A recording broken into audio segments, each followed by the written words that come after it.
Hello, good morning. ഇന്നില്ലേ ആലു പൊറോട്ട അല്ല പനീർ പൊറോട്ടയാണ്, പനീർ പൊറോട്ട. അപ്പോൾ പനീർ പൊറോട്ടക്ക് ഇങ്ങനെ ചിരണ്ടിയിടും. ഇതാക്കണ്ട പണിക്ക് ഇതുപോലെ ചിരണ്ടിയിടും. ഇതിൽ ഉള്ളി ചെറുതായി മുറിച്ചിട്ടിട്ടുണ്ട്, മല്ലിയില മുറിച്ചിട്ടിട്ടുണ്ട്, പച്ചമുളക് കേട്ടോ.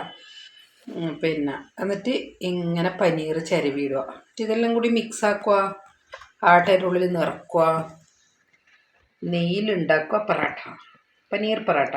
ഇവിടെ നോർത്ത് ഇന്ത്യയിലെ നല്ല പിപ്പിരി ഉള്ളുന്ന നല്ല തണുപ്പാണ് കേട്ടോ. അപ്പോൾ നമ്മൾ 2-3 സ്വെറ്റർ ജാക്കറ്റ് സംഭവങ്ങളെല്ലാം ഇട്ട് രാവിലെ കുളിച്ച് വന്നിട്ടാണ് രാവിലത്തെ നാസ്തി ഉണ്ടാക്കുന്നത്. ഇപ്പോൾ പനീർ പൊറോട്ട നിങ്ങളുടെ രാവിലത്തെ നാസ്തി ഉണ്ടാക്കാറുണ്ടോ? സൂപ്പർ ടേസ്റ്റുള്ള സാധനമാണ്. ഇതിൻ്റെ കൂടെ ഇത് വെറുതെ ചായയിലൂടെ കഴിച്ചാൽ മതി. കാരണം ഇതിൽ പനീറുണ്ട്, ഉള്ളിയുണ്ട്, മല്ലിയിലയും പച്ചമുളകെല്ലാം ആകുമ്പോൾ ഒരു കറീൻ്റെ ഒരു ഫീലിംഗ് വരും. പിന്നെ വേണമെങ്കിൽ മയണൈസ് കൂട്ടി തിന്നാൽ നല്ല ടേസ്റ്റാണ്. അല്ലെങ്കിൽ പുളിക്കാതെ കട്ട തൈര് ഇതിൻ്റെ നല്ല കോമ്പിനേഷനാണ്. കൊച്ചുങ്ങളെല്ലാം പിന്നെ സോസ് എല്ലാം എടുത്തിട്ട് സോസിനെ കൊണ്ടെല്ലാം കഴിക്കും. എനിക്ക് വെറുതെ കഴിക്കാനാണ് ഇഷ്ടം. അങ്ങനെയാണ്. ഇത് കണ്ട എന്താ രസമല്ലേ? ഇതൊക്കെ മഞ്ഞുവലിയില്ലേ കുന്ന്. ആഹാ, എന്താ രസം കാണാൻ. അങ്ങനെ ആണ് പനീർ പൊറോട്ട. അപ്പോൾ കുളിച്ചതാണേ, പക്ഷേങ്കിൽ മുടി കെട്ടി വെക്കണ്ടേ. എനിക്ക് അടുക്കളയിൽ മുടി അഴിച്ചിട്ടിട്ട് പണിയെടുക്കുന്നത് ഇഷ്ടമല്ല. അപ്പോൾ മേലെ കെട്ടി വെച്ചതാണ്, കുളിച്ചിട്ട് വന്നതാണ്. ഓക്കെ, പൊറോട്ട ഉണ്ടാക്കിയിട്ട് കാണിച്ചേ. അപ്പോൾ പൊറോട്ട ഉണ്ടാക്കാൻ വേണ്ടി ആട്ട കുഴച്ച് വെച്ചു. ആട്ട കുഴക്കാൻ എല്ലാവർക്കും അറിയാമല്ലോ. ഇനിയിപ്പോൾ അറിയാത്തവരാരും ഉണ്ടെങ്കിൽ കമൻ്റ് ഇട്ടാൽ കാണിച്ചു തരാം. നമ്മൾ ഞാൻ പച്ചവെള്ളം ഉപയോഗിച്ചിട്ട് തന്നെ കുഴച്ചത്. ആട്ടപ്പൊടി എടുത്ത് കുറച്ച് ഉപ്പിട്ടിട്ട് പിന്നെ ഇടയ്ക്ക് കുറച്ച് എണ്ണയോ നെയ്യോ ഒഴിച്ചു കൊടുത്ത് കുഴച്ച് വെച്ചതാണ് കേട്ടോ. ഞാനിത് വീഡിയോ കാണിക്കാൻ വേണ്ടി പെട്ടെന്ന് തന്നെ ആട്ട കുഴച്ചുണ്ടാക്കുന്നതാണ്. അല്ലെങ്കിൽ കുറച്ച് സമയം വെച്ചിട്ടാണെങ്കിൽ പൊറോട്ട നല്ല ഇങ്ങനെ ബോൾ പോലെ പൊന്തി വരും. നമ്മൾ ചപ്പാത്തി ഫുൽക്കയെല്ലാം ഉണ്ടാക്കുന്നില്ലേ, അതായത് ഇങ്ങനെ പൊങ്ങി വരില്ലേ, അതുപോലെ. ഇതിപ്പോൾ അങ്ങനെ പെട്ടെന്ന് കുഴച്ച് വെച്ചിട്ടുണ്ടാക്കിയത് കൊണ്ട് അങ്ങനെ പൊങ്ങി വന്നില്ല. ഇതിൽ നിറച്ചതായാലും പൊങ്ങി വരും കേട്ടോ. ഇതതിൻ്റെ കൂട്ടാണ്. നേരത്തെ കണ്ടില്ലേ പനീർ ചുരണ്ടിയതും ചെറുതായി അരിഞ്ഞ്, എത്ര ചെറുതായി അരിയാൻ പറ്റുമോ അത്രയും ചെറുതായി അരിഞ്ഞ് ഉള്ളി, ചെറിയ ഉള്ളി ആയാലും സവാളയിൽ ഏതായാലും, പിന്നെ അതുപോലെ തന്നെ പച്ചമുളകും മല്ലിയിലയും എല്ലാം എത്ര ചെറുതായി അരിയാൻ പറ്റുമോ അത്രയും. എന്താ വെച്ചാൽ നമ്മൾ ചപ്പാത്തിക്കോല കൊണ്ട് പരത്തുമ്പം ഒരു തടസ്സം വരാണ്ടിരിക്കാൻ വേണ്ടി, ഇങ്ങനെ സ്മൂത്തായിട്ട് പരത്തി വരാൻ വേണ്ടിയാണ് കേട്ടോ. എന്നിട്ട് നമ്മൾ അതിൻ്റെ ഉള്ളിലേക്ക് നിറക്കുന്നില്ല. ഞാൻ പറയുന്നതിൻ്റെ കൂടെ വീഡിയോ കാണുന്നുണ്ടാവുമല്ലോ.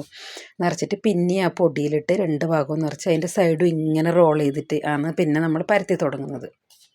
അപ്പോൾ പരത്തി തുടങ്ങുമ്പോഴാണ് ചില ആൾക്കാർ പറയും പിന്നെ റൊട്ടി ചപ്പാത്തിയെല്ലാം അന്നാണ് അമേരിക്ക ആഫ്രിക്കയെല്ലാം പോലെ ഉണ്ടാവുക എന്ന് പറയും, റൗണ്ട് വരില്ല എന്ന് പറയും. അത് ഈ നിത്യാഭ്യാസി എടുക്കുന്നു പറയുന്നതല്ല. ഇവിടെ ഉള്ളവരെല്ലാം ഡെയിലി അവർക്ക് 3 നേരം എന്ന് പറയുന്നത് ഈ ചപ്പാത്തിയോ പൊറാട്ടയോ പൂരി അങ്ങനെയൊക്കെയല്ലേ കൂടുതൽ ആൾക്കാർക്കും. അപ്പോൾ അത് കാരണം ആണ് അത്ര പെർഫെക്റ്റായിട്ട് വരുന്നത്. നമ്മളും ശ്രമിച്ച് ചെയ്താൽ വരും. അപ്പോൾ നമ്മളിവിടെ അത്രയും വർഷമായതുകൊണ്ട് തന്നെ എപ്പോഴും നമ്മളും ഉണ്ടാക്കുന്നതുകൊണ്ടാണ് അത്രയും നല്ല റൗണ്ടായി വരുന്നത് കേട്ടോ. ഞാൻ പരത്തുന്നത് നിങ്ങൾ നോക്കണം. ഞാൻ ചപ്പാത്തിക്കോല് പിടിക്കുന്നില്ല, കയ്യിലിട്ട് വെറുതെ ഉരുട്ടുക ചെയ്യുന്നത്. അതുകൊണ്ടാണ് ഞാനിത് ഫുള്ളായിട്ട് പരത്തുന്നത് തന്നെ നിങ്ങളെ കാണിക്കുന്നത് തന്നെ. ഇങ്ങനെ കൈ മൊത്തത്തിൽ അതിൽ വെച്ചിട്ട് ഇതേപോലെ മെല്ലെ നിങ്ങളെ കാണിക്കാൻ വേണ്ടി ഞാൻ മെല്ലെ ചെയ്ത് കാണിച്ചിരുന്നു. അപ്പോൾ അങ്ങനെ തിരിച്ച് ആക്കുമ്പോൾ എല്ലാ ഭാഗത്തേക്കും അതിൻ്റെ ഇത് പോയിട്ട് റൗണ്ടിൽ തന്നെ ആയി വരും. ഓക്കെ, അഥവാ ഈ പിന്നെ പനീറിന് കളറ് വേണമെന്നില്ലവർ കുറച്ച് മഞ്ഞൾപ്പൊടി ചേർത്താൽ മതി. ചിലവർ ഇഞ്ചി വെളുത്തുള്ളി പേസ്റ്റും മഞ്ഞൾപ്പൊടി മുളക് പൊടിയെല്ലാം ചേർത്തുണ്ടാക്കും, മല്ലിപ്പൊടി എല്ലാം ചേർത്തിട്ട്. അത് വേറെ ഒരു മസാല പനീർ പൊറോട്ട പോലെ ഇരിക്കും. ഇത് സിമ്പിളാണ്. ഞാൻ ഏറ്റവും സിമ്പിൾ ഇൻഗ്രീഡിയൻസ് വെച്ചിട്ടല്ലേ മിക്കവാറും എൻ്റെ റെസിപ്പീസ് എല്ലാം കാണിച്ചു തരല്, അതുപോലെയാണ് കേട്ടോ. അപ്പോൾ ഇത് കഴിക്കുമ്പം ഞാനത് എപ്പോഴും പറയുന്ന പോലെ തന്നെ പറയണ ടേസ്റ്റ് എന്ന് പറഞ്ഞാൽ ഒടുക്കത്തെ ടേസ്റ്റാണ്. അപ്പം നെയ്യ് ഈ തണുപ്പ് സമയത്ത് ഇവിടെ നല്ലോണം നെയ്യ് ഉപയോഗിക്കും കേട്ടോ. അപ്പോൾ നെയ്യ് ഒഴിച്ചു കൊടുത്തു. എന്നിട്ട് ഈ പരത്തി വെച്ച പൊറോട്ട നമ്മൾ ഇട്ട് കൊടുക്കുന്നുണ്ട്.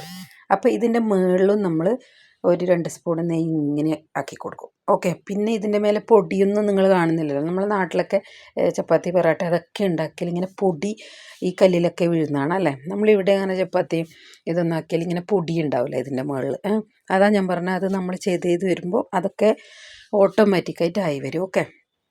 അപ്പോൾ ചെറിയ ചെറിയ കുമിളുകൾ വന്നു തുടങ്ങുമ്പോൾ നമ്മൾ മറിച്ചിടുമ്പോൾ ആദ്യം തന്നെ മറിച്ചിടുമ്പോൾ അതിൻ്റെ അവസ്ഥ ഇതാണ് കേട്ടോ.